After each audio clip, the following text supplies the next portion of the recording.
திராவிட முன்னேற்ற கழகத்துக்கு தான் அஸ்தமம். திராவிட முன்னேற்ற கழகம் அழிந்து கொண்டிருக்கிறது.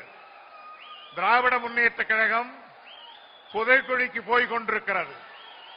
திராவிட முன்னேற்ற கழகம் தன் கடைசி மூச்சை விட்டுக் கொண்டிருக்கிறது.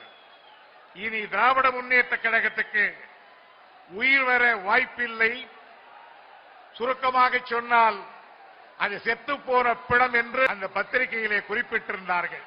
பைத்தியக்காரா, இந்த கட்சியாடா புதைக்குழிக்கு போகிறது என்று எழுதினாய்? இந்த கட்சியா செத்த கட்சி என்று எழுதினாய்? இது செத்த கட்சி அல்லடா. சுடர்முகம் தூக்கி சூளுரைத்து எங்கே பகை என்று கேட்கின்ற கலைஞருடைய பட்டாளம் தான் இந்த படவை.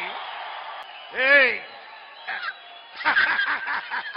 பைத்தியக்காரா, எங்களை புதைக்குழிக்கு அனுப்புகிறவன் என்று சொன்னவனுக்கெல்லாம் புதைக்குழியிலே சமாதி கட்டியவர் எங்களுடைய தலைவர் கலைஞர். மிச்சம் சொச்சம் இருக்கிறவனுக்கும் கட்டி விட்டுதான் அவர் போவார்.